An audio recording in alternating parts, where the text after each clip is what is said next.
Nos encontramos en el pasaje que hemos leído hace un momento en el libro de los Hechos de los Apóstoles. Es el libro de los Hechos de los Apóstoles, el capítulo 17, la conclusión a la que llega Lucas en el versículo 34 y también mirando ya en el capítulo 18 el ministerio del apóstol Pablo en Corinto. La verdad es que no son muchos los kilómetros que separan Atenas de Corinto, son exactamente 85 kilómetros los que hay desde la gran ciudad de Atenas hasta la cosmopolita Corinto. Pero como Lucas nos indica aquí de una manera extraordinaria, hay una diferencia en cuanto al efecto que el Evangelio va a tener en un lugar y en otro.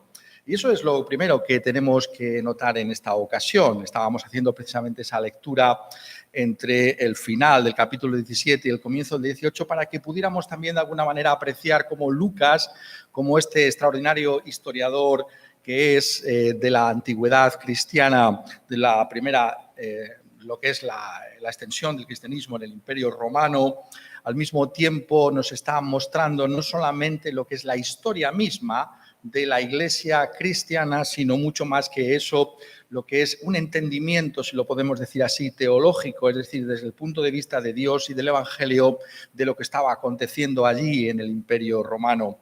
Y eso es lo primero que me gustaría que pudiéramos observar, ¿no? Cómo hay estos contrastes constantemente que se nos traen aquí y que somos invitados por Lucas, en primer lugar, bajo la inspiración del Espíritu Santo para que nosotros podamos considerar. A lo que me estoy refiriendo es que vamos a mirar con detalle cómo lo expresa lo que pasó en Atenas, lo que fue el ministerio del apóstol Pablo. Hemos estado dedicando ampliamente tiempo a mirar esa presentación tan extraordinaria que hace el apóstol Pablo del Evangelio en el Areópago y cómo realmente es algo magistral que ha quedado para nosotros aquí en el libro de los Hechos de los Apóstoles sobre cómo podemos aproximarnos a las personas, buscando ese puente, ¿no? Esa manera de llegar a las personas con el Evangelio, en este caso una audiencia que es completamente pagana, que no conocían al Dios de Israel, como sí había otros que conocían a ese Dios de Israel.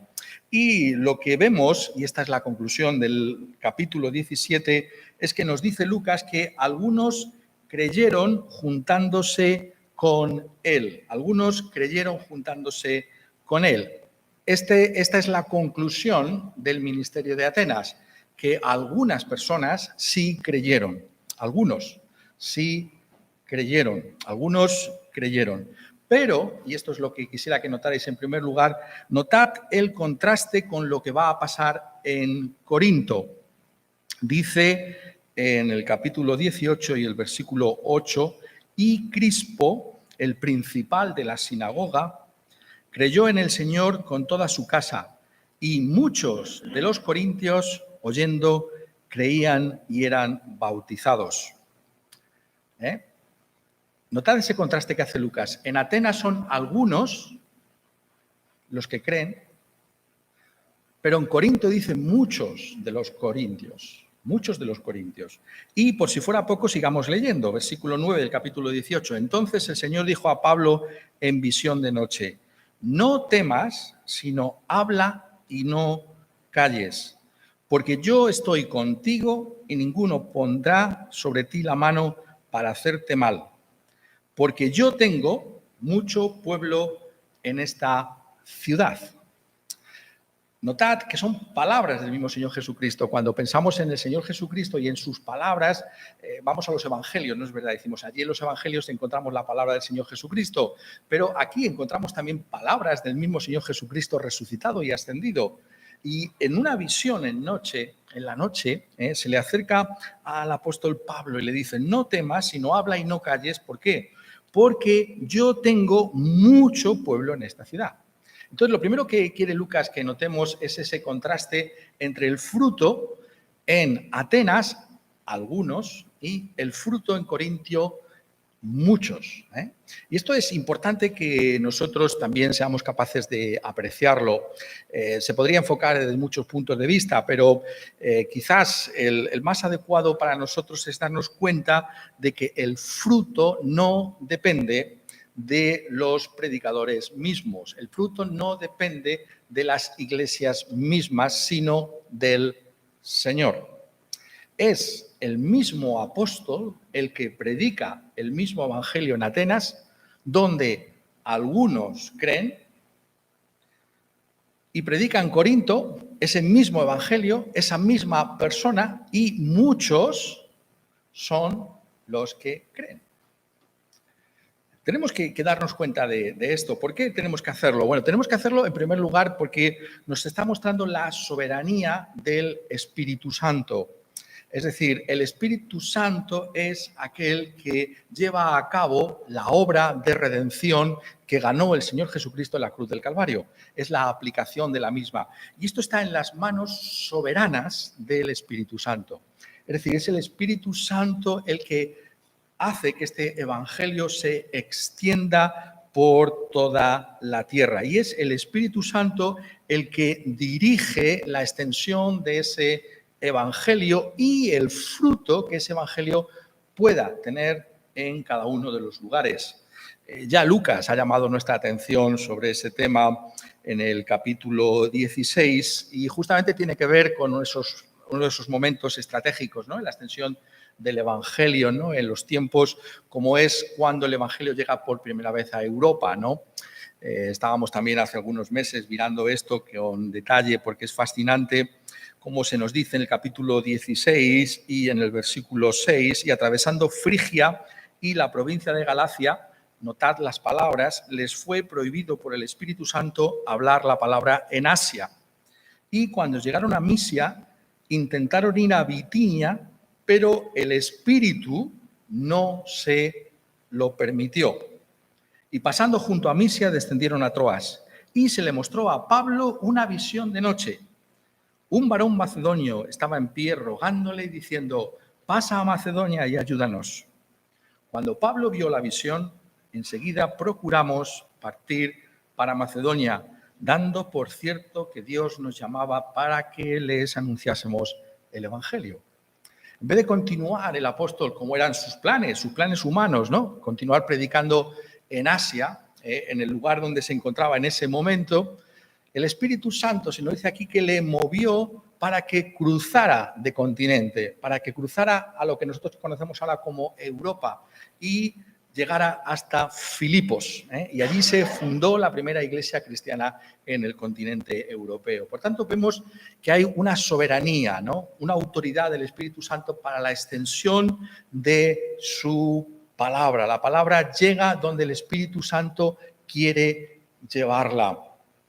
Y esto es algo que nos tiene que llenar a nosotros de gratitud, a los que estamos aquí, ¿no?, en este lugar del mundo, ¿no?, en el que hemos sido congregados en la providencia de Dios.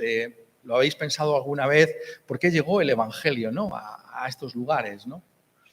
Fue el Espíritu Santo el que quiso que el evangelio llegara aquí. Es el Espíritu Santo el que quiso que tú escucharas de este evangelio y que tú creyeras en el Señor Jesucristo como Señor y Salvador. Es la soberanía del Espíritu que quiso obrar para que el evangelio se extendiera aquí y no en otros lugares. Podemos pensar, algunos de nosotros podemos pensar en otras poblaciones, ¿no? Y podemos pensar, bueno, ¿por qué allí la iglesia no se ha extendido como aquí, ¿no? Y vemos esa soberanía del Espíritu Santo, ¿no? Él quiso que personas como tú y como yo pudiéramos ser salvas. ¿Cuánta gratitud no tenemos que darle al Espíritu Santo del Señor que nos ha guiado, que guió a que el evangelio se extendiera aquí en medio nuestro? Pero lo que acabo de recordaros, que ya habíamos tratado en otra ocasión, lo está tratando nuevamente Lucas desde otro punto de vista y tiene que ver no solo con la extensión como un hecho fáctico, ¿no?, como un hecho mismo, ¿no?, de que va para un sitio y no va para otro, y ahí está el Espíritu Santo, sino el hecho de que incluso cuando va a un sitio o va a otro, o a ambos sitios a la vez, en unos lados da más fruto que en otro.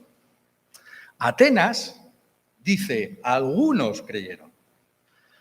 Y fueron tan pocos que incluso puede mencionar algunos de los nombres de los que creyeron, ¿no? Fueron personas, algunos de ellos eminentes, y estábamos viendo eso la semana pasada, ¿no? Viendo que también arroja mucha luz sobre lo que es la naturaleza de la fe cristiana y esas razones que estábamos viendo entonces, y dice algunos más con ellos, pero son pocas personas las que creyeron. Y sin embargo, en Corinto se nos dice que hubo muchos que creyeron.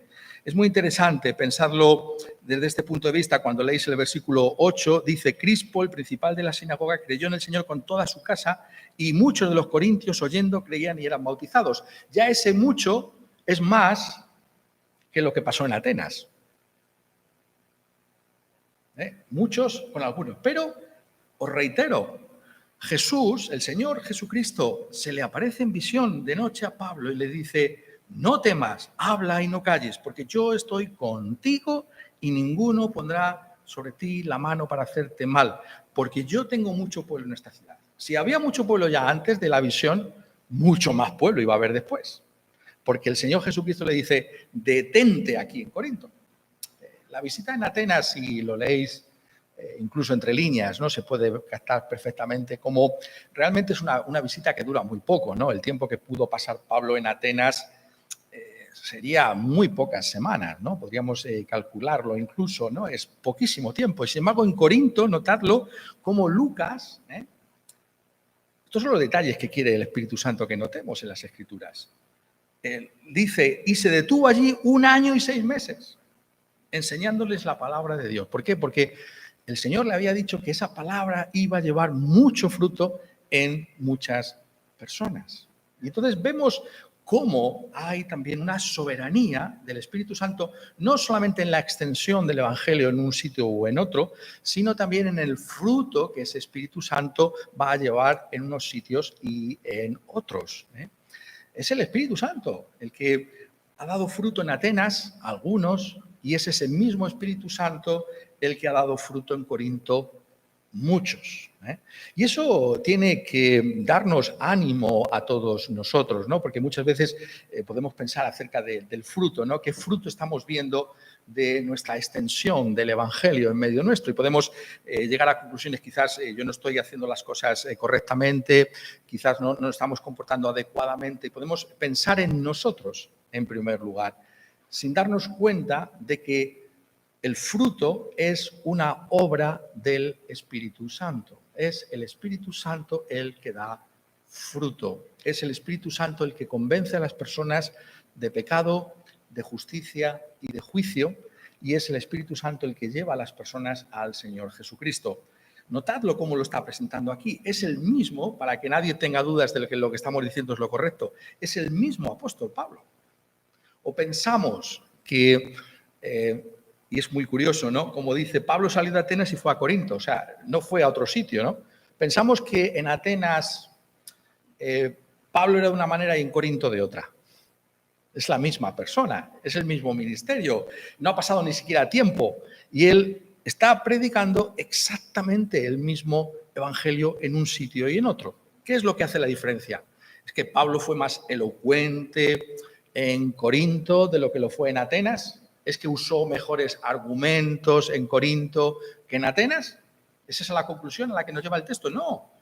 La conclusión a la que nos lleva el texto es que hay una soberanía del Espíritu Santo en cuanto al fruto que trae la predicación de la palabra de Dios. Esto no quiere decir que no clamemos al Señor para que haya más fruto.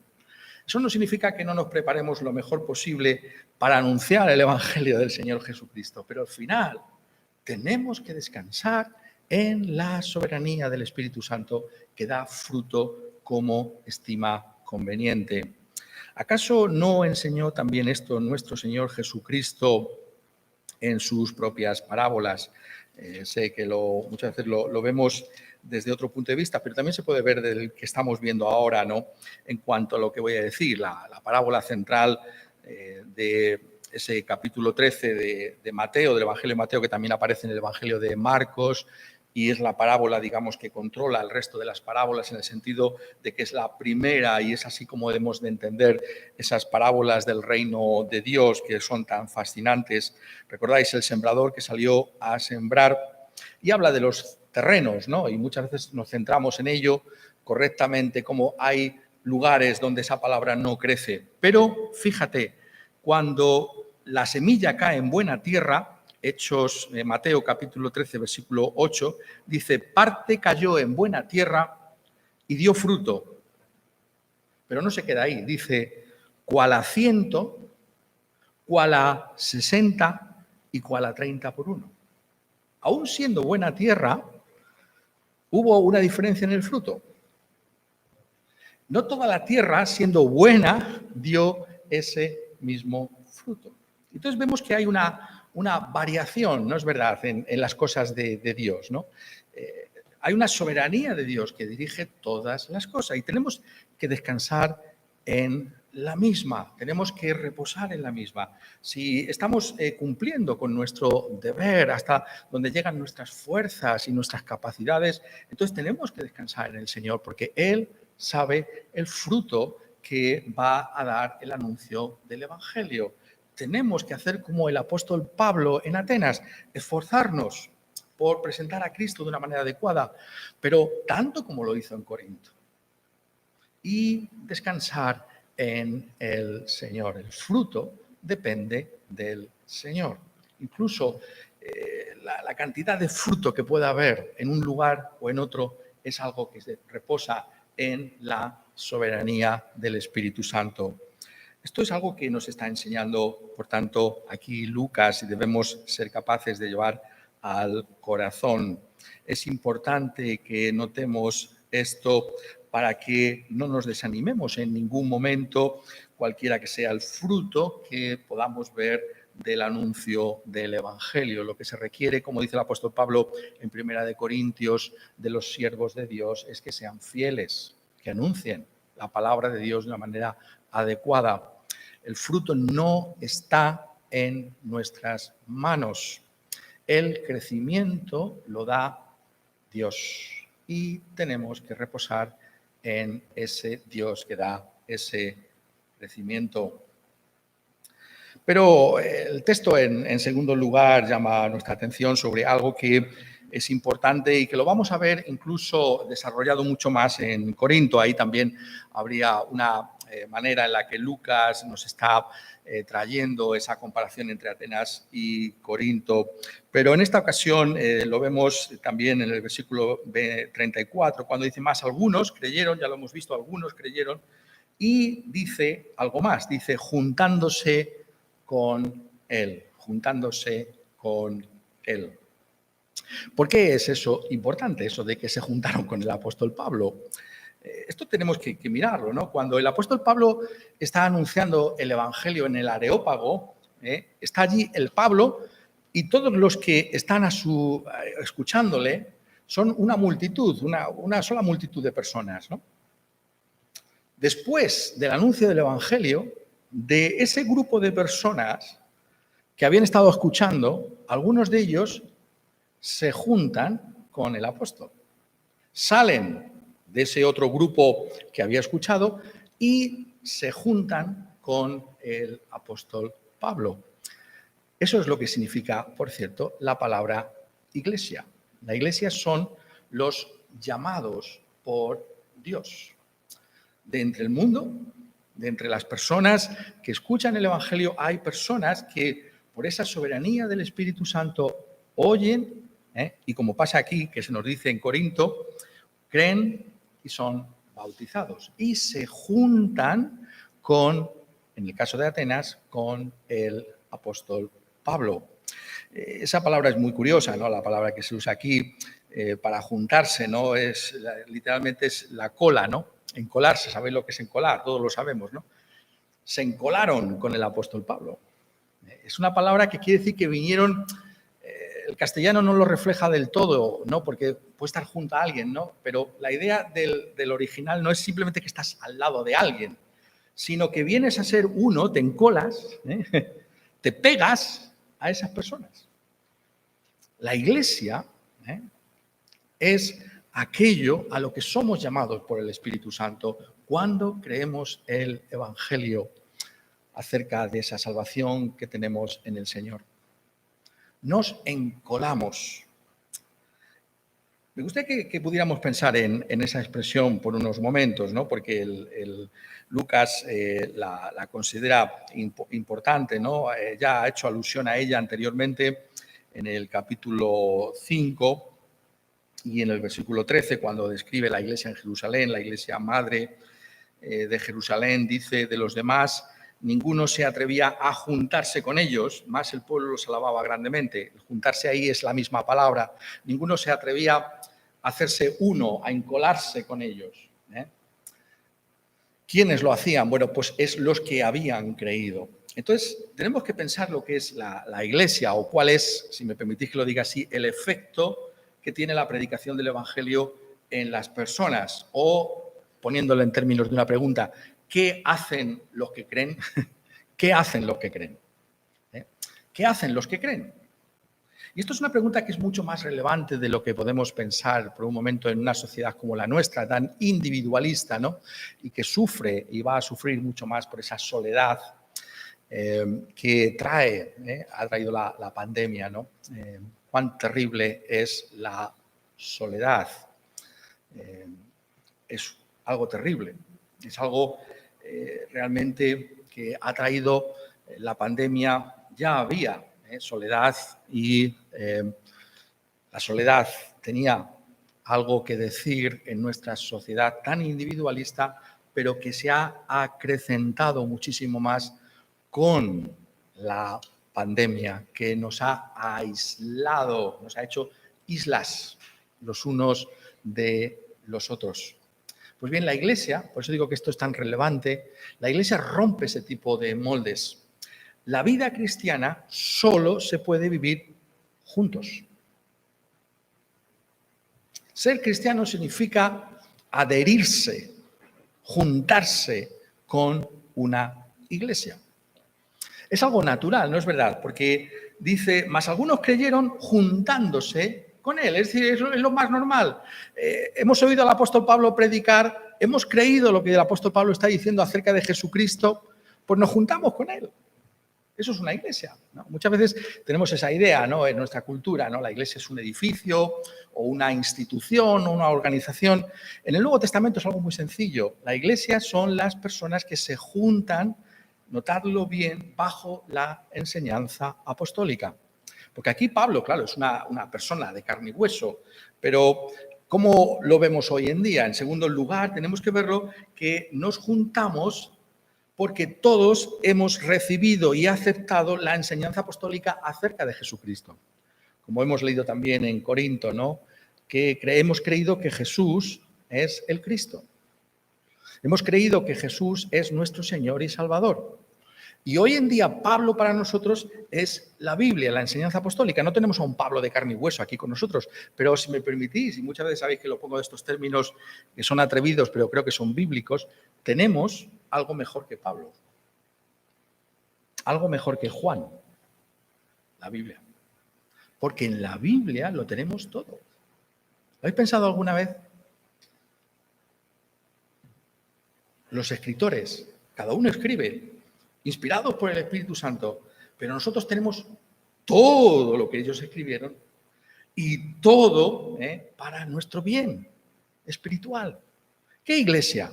Pensarlo por un momento. Tenemos que usar las cabezas, no tantas veces, ¿no? ¿Qué iglesia del Nuevo Testamento? Decimos, me hubiera gustado estar en Corinto, me hubiera gustado estar en Atenas, en el Areópago, haberme juntado con Dionisio allí y tal. Pero ¿qué iglesia del Nuevo Testamento tiene, como nosotros, todas las epístolas en una colección? ¿Lo habéis pensado alguna vez? Éfeso, que tenía la epístola del apóstol Pablo a los Efesios cuando le escribe. Y eso es lo que tienen. Nosotros lo tenemos todo. Pablo, y Pedro, y Juan, y Moisés, e Isaías. Lo tenemos todo. Sacamos partido las riquezas de la revelación de Dios que está a nuestra disposición.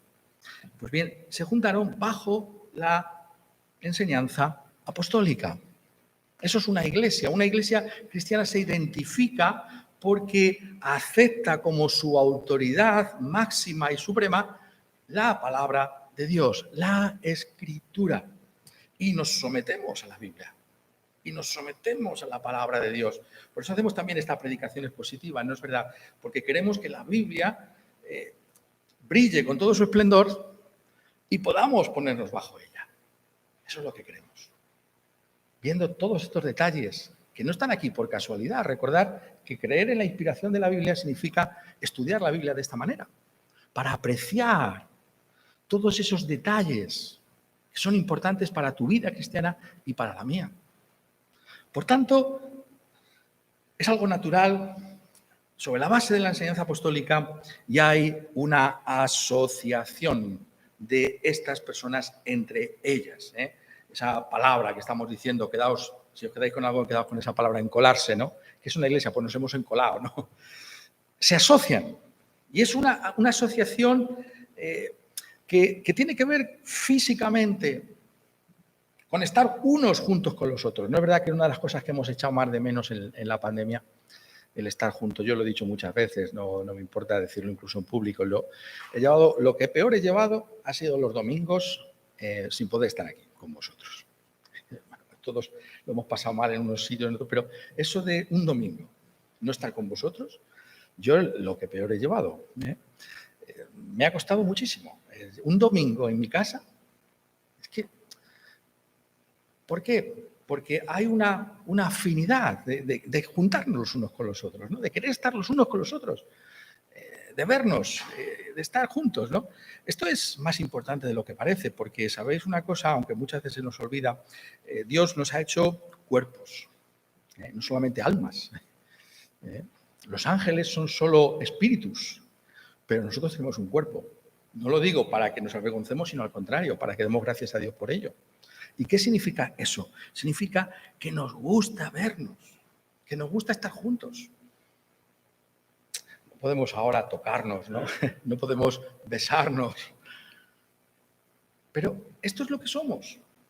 La iglesia es un lugar donde queremos estar juntos. En este libro de los Hechos hay tantos detalles tan curiosos de Lucas sobre estos temas, ¿no? Sobre tantos temas, ¿no? Y se nos cuenta, por ilustrar lo que quiero decir ahora, ¿no? En Hechos, el capítulo 28, en el último capítulo, ¿no? Cuando Pablo llega finalmente a Roma, dice que entró allí por el camino, la vía Apia, ¿no? Un sitio extraordinario, la vía Apia, ¿no? El poder caminar por allí, por la vía Apia, sabiendo que el apóstol Pablo entró a Roma por allí. Pero lo que voy es esto, versículo 15, de donde los hermanos, oyendo de nosotros, salieron a recibirnos hasta el foro de Apio y las 3 tabernas. Y esto, y al verlos, Pablo dio gracias a Dios y cobró aliento. Al verlos. El apóstol Pablo era como nosotros, hermanos. Iba a Roma y al ver, los vio, cobró aliento. Hay que vernos. Tenemos que estar juntos.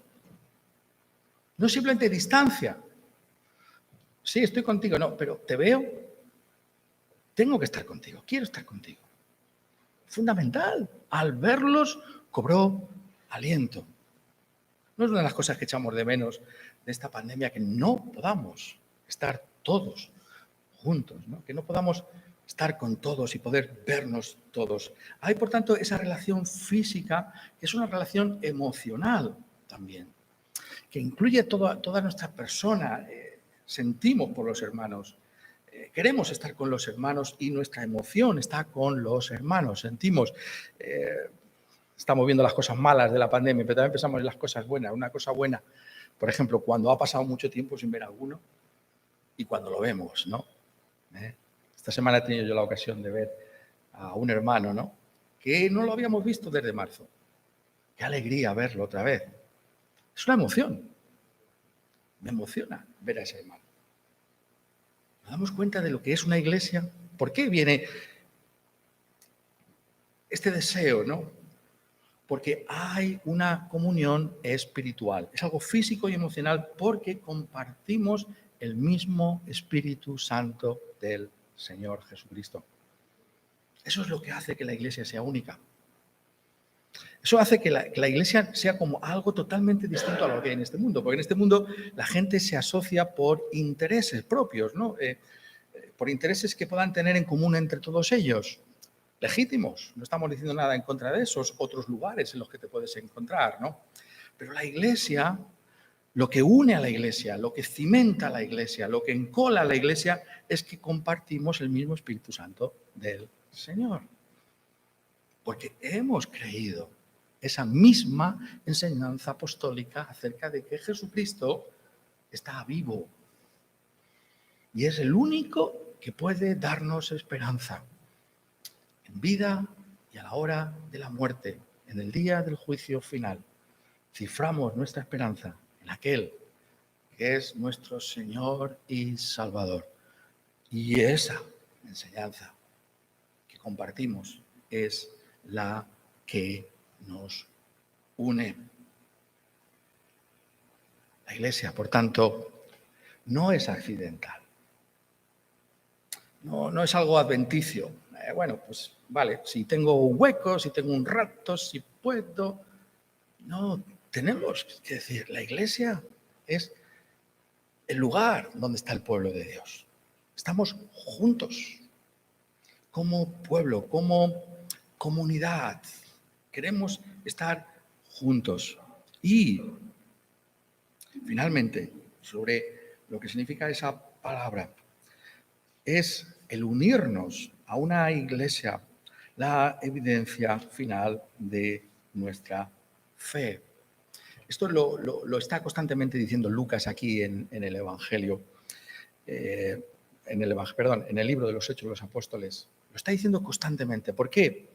Porque cada vez que se anuncia el Evangelio y cada vez que de esa multitud que antes de oír el Evangelio era una sola y de repente hay personas que son tomadas de esa multitud y vienen a formar parte de lo que se llama la Iglesia, nos está indicando que ese es siempre el efecto del Evangelio. ¿Cómo sabemos que el Evangelio nos ha tocado? Porque queremos estar en la Iglesia, queremos estar con los hermanos.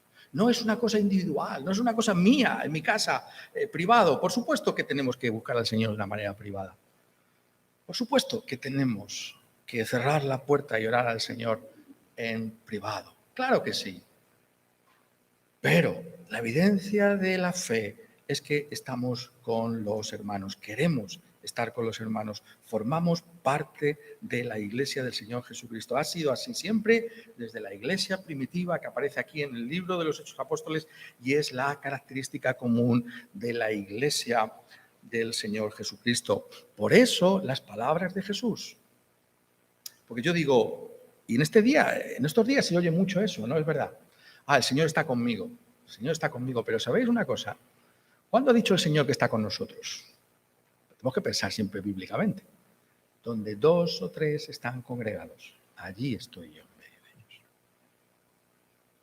Las reuniones públicas, donde la Iglesia se ve, como decíamos antes, se toca, se palpa, es donde está el Señor. Sin quitar que esté en otros momentos contigo a tu casa solas. Pero aquí está el Señor. Porque está con todos. Porque Cristo ha dado su sangre para redimir no a una persona, no a personas individuales, sino a una iglesia. Ha comprado a su iglesia. Y la iglesia es una comunidad.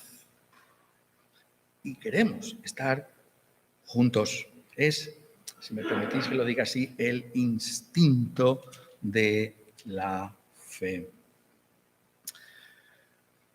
Usemos, ¿no?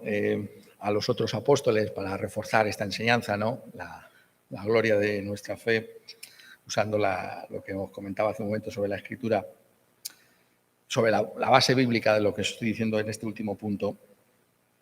Dice Juan en su primera epístola: nosotros sabemos que hemos pasado de muerte a vida. ¿En qué? ¿Cómo se sabe que has pasado de muerte a vida? 1 Juan 3,14. En que amamos a los hermanos. El que no ama a su hermano permanece en muerte. Nosotros sabemos.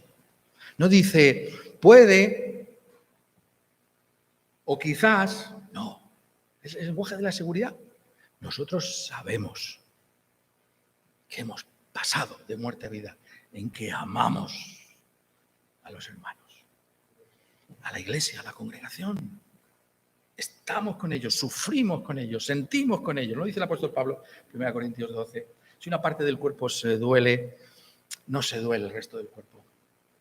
No estamos en estos meses de pandemia tan doloridos por la iglesia, por unos y por otros, por las pérdidas, por las enfermedades, los quebrantos económicos de los hermanos. No nos duele. Eso es la iglesia. Esa es la realidad. Eso es lo que enseña la Escritura. Esto es lo que hace el Espíritu Santo del Señor. Y por tanto, notémoslo bien, aunque seamos algunos,